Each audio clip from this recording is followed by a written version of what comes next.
Héroes del aire. El vuelo del Cuatro Vientos.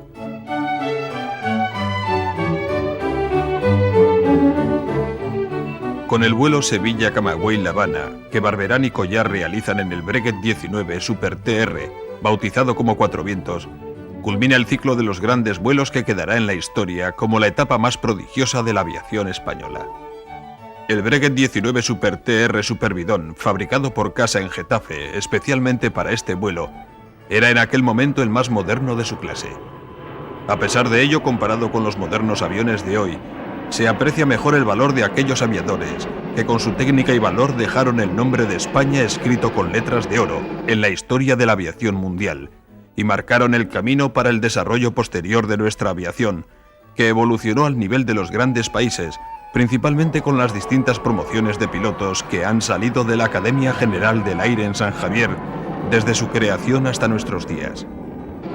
La generación de pilotos que hoy surcan los cielos de España y del mundo en misiones de paz, en los modernos F-18, deben mucho de su éxito y preparación a los pioneros de la aviación militar, que tuvieron la audaz decisión de ensanchar los cielos del mundo con su talento y valentía.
Aquí vemos al primitivo cuerpo de aviación en pleno, desfilando con sus equipos, donde aún perviven las viejas glorias del cuerpo de aerostación, creado por Vives, Quindelán, Herrera, Barrón y Ortiz Echagüe.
Los globeros son los antecesores del servicio de aviación militar que se crea en 1913, con un decreto firmado por el rey Alfonso XIII que en su preámbulo dice: es indudable que el aeroplano, aun cuando ha de sufrir modificaciones que atenúen sus defectos, ya que por la naturaleza del medio en que se mueve, quizás no sea nunca posible dotarle de estabilidad absoluta, constituye un elemento importante para el servicio de exploración, y podrá, con el tiempo, ser susceptible de otras aplicaciones que ya se inician, pero que no resultan todavía prácticas.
El vuelo Melilla-Las Palmas y los viajes transoceánicos del Plus Ultra con Ramón Franco, Ruiz de Alda, Durán y Rada. La patrulla Elcano con su vuelo Madrid-Manila con Lóriga, Gallarza, Esteve, Pérez, Calvo y Arozamena. El vuelo del Jesús del Gran Poder con Jiménez e Iglesias. Los Raiz de Haya y muchos otros grandes pilotos como Barberán y Collar con el Cuatro Vientos colocan a la aviación española entre las más importantes de aquellos tiempos, tanto por la pericia de sus aviadores como el desarrollo técnico de sus fábricas, de donde salen diversos tipos de aviones que compiten con los mejores del mundo.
Entre sus investigadores y técnicos destaca Emilio Herrera, con sus estudios para el desarrollo del túnel de aerodinámica de Cuatro Vientos, el diseño del primer traje espacial para una ascensión en globo a la estratosfera y sus distintos estudios sobre la técnica de cohetes y otros medios de aeronavegación que, con el autogiro de la cierva, demuestran la capacidad inventiva de los aeronáuticos españoles de aquella época.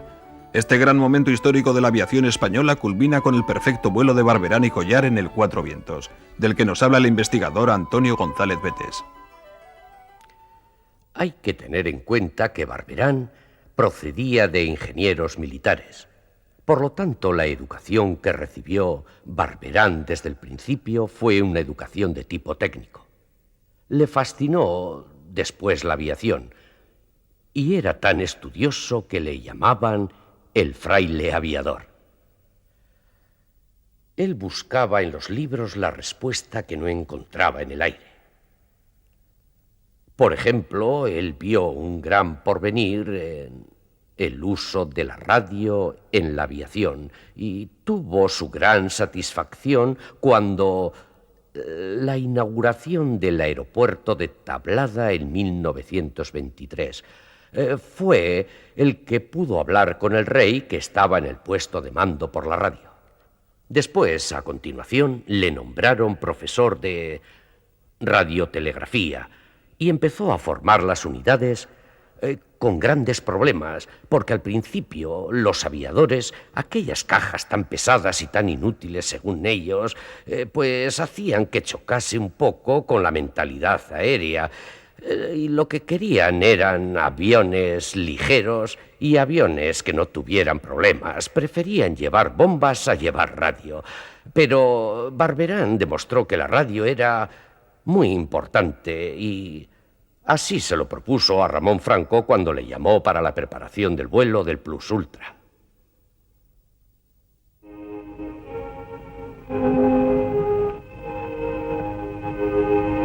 Barberán, con el piloto Collar, se dispone a emprender el viaje Sevilla-Cuba-México.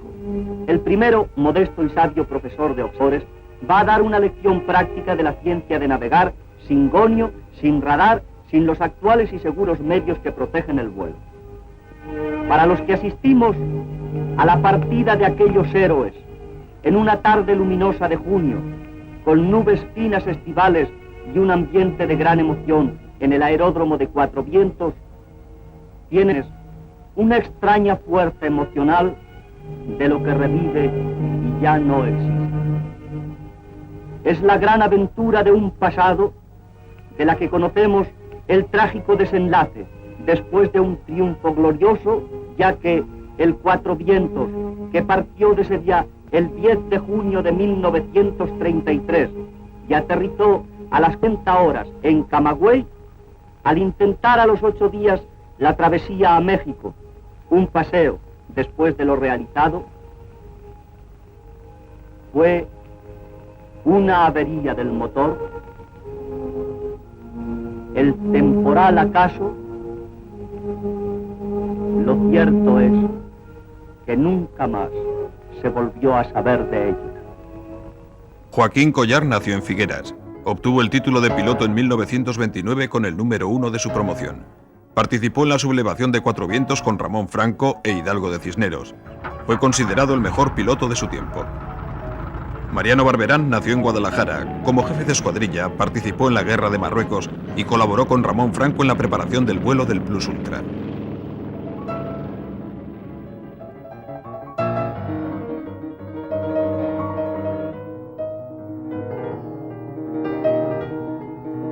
En esta película, rodada por cineastas cubanos, vemos la llegada del Cuatro Vientos a Camagüey y La Habana.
El coronel González Betes nos habla de Barberán y Collar. He sacado la conclusión que el pueblo cubano se volcó de tal manera con Barberán y Collar que yo creo que no tiene parangón en la historia de la aviación el recibimiento que se le hizo a Barberán y Collar.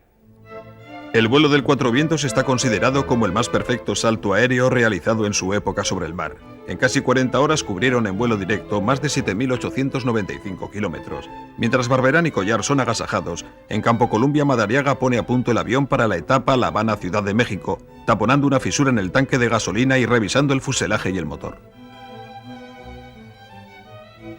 Él preparó el vuelo igual que preparó el vuelo de Sevilla a Cuba, con ese detalle tan personal. Y cuenta el general Vives que la tarde y la noche antes del día que despegaron para salir estuvieron en su casa reuniendo toda la información meteorológica y toda la información de recluta. Habían pedido con antelación a la Pan American y a la cubana de aviación que les diesen todos los datos. Se había alertado a todos los aeródromos de la ruta que iban a seguir.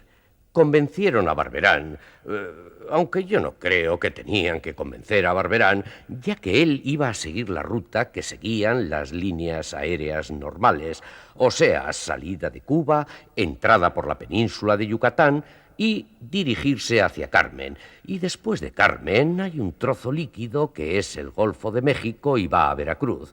En Veracruz le recomendaron que hiciera, si la meteorología no era la correcta, se hiciera noche allí y salir a la mañana siguiente. Barberán yo creo que estuvo de acuerdo en todo. Y esto es así porque creemos que fue el último paso que se dio, ya que tenemos testimonio fehaciente de la última vez que se vio al Cuatro Vientos y que fue sobre el aeródromo de Carmen.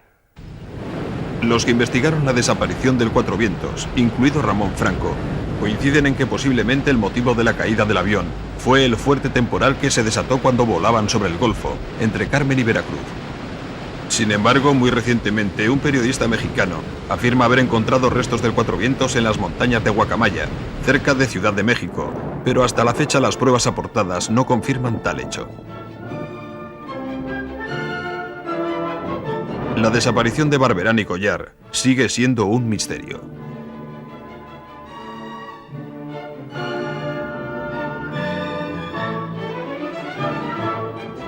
El coronel González Betes nos da su opinión. Es probable que quisieran evitar la tormenta y se desviaran a la izquierda para subir por Puebla hacia México. Y también está la otra versión, y es que se fueran a Veracruz y encontraran malas condiciones meteorológicas. No era un avión excesivamente preparado para aguantar una tormenta y menos ráfagas verticales que se forman en esas tormentas tropicales con lluvia, con viento, con grandes ascendencias. Y no creo que el avión estuviese preparado, y yo creo que siguieron luchando hasta que una rotura estructural les hizo caer al mar y desaparecieron. Y esto lo confirma un poco quizás el neumático que apareció en un río que no se ha demostrado que fuera fehacientemente del Cuatro Vientos, pero tampoco se demostró que no lo era.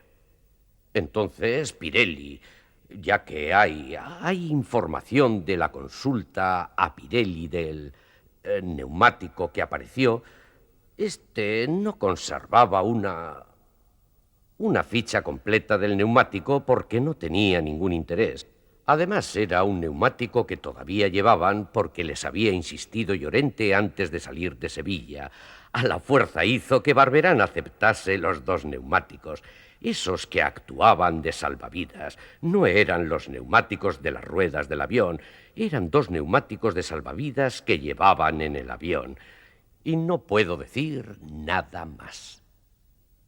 No estamos en contra de ninguna de las versiones que han aparecido, pero tampoco estamos dispuestos a aceptar, sin más, la parte testimonial si no viene acompañada de de unos detalles de materiales del Cuatro Vientos. Y hasta ahora, desde el año 33, la aviación española no ha dejado de preocuparse del tema. Hasta ahora, en lo que yo conozca, no ha aparecido ninguna evidencia material de que el Cuatro Vientos esté en territorio mexicano y no haya caído al mar. Les vimos partir y no volvieron.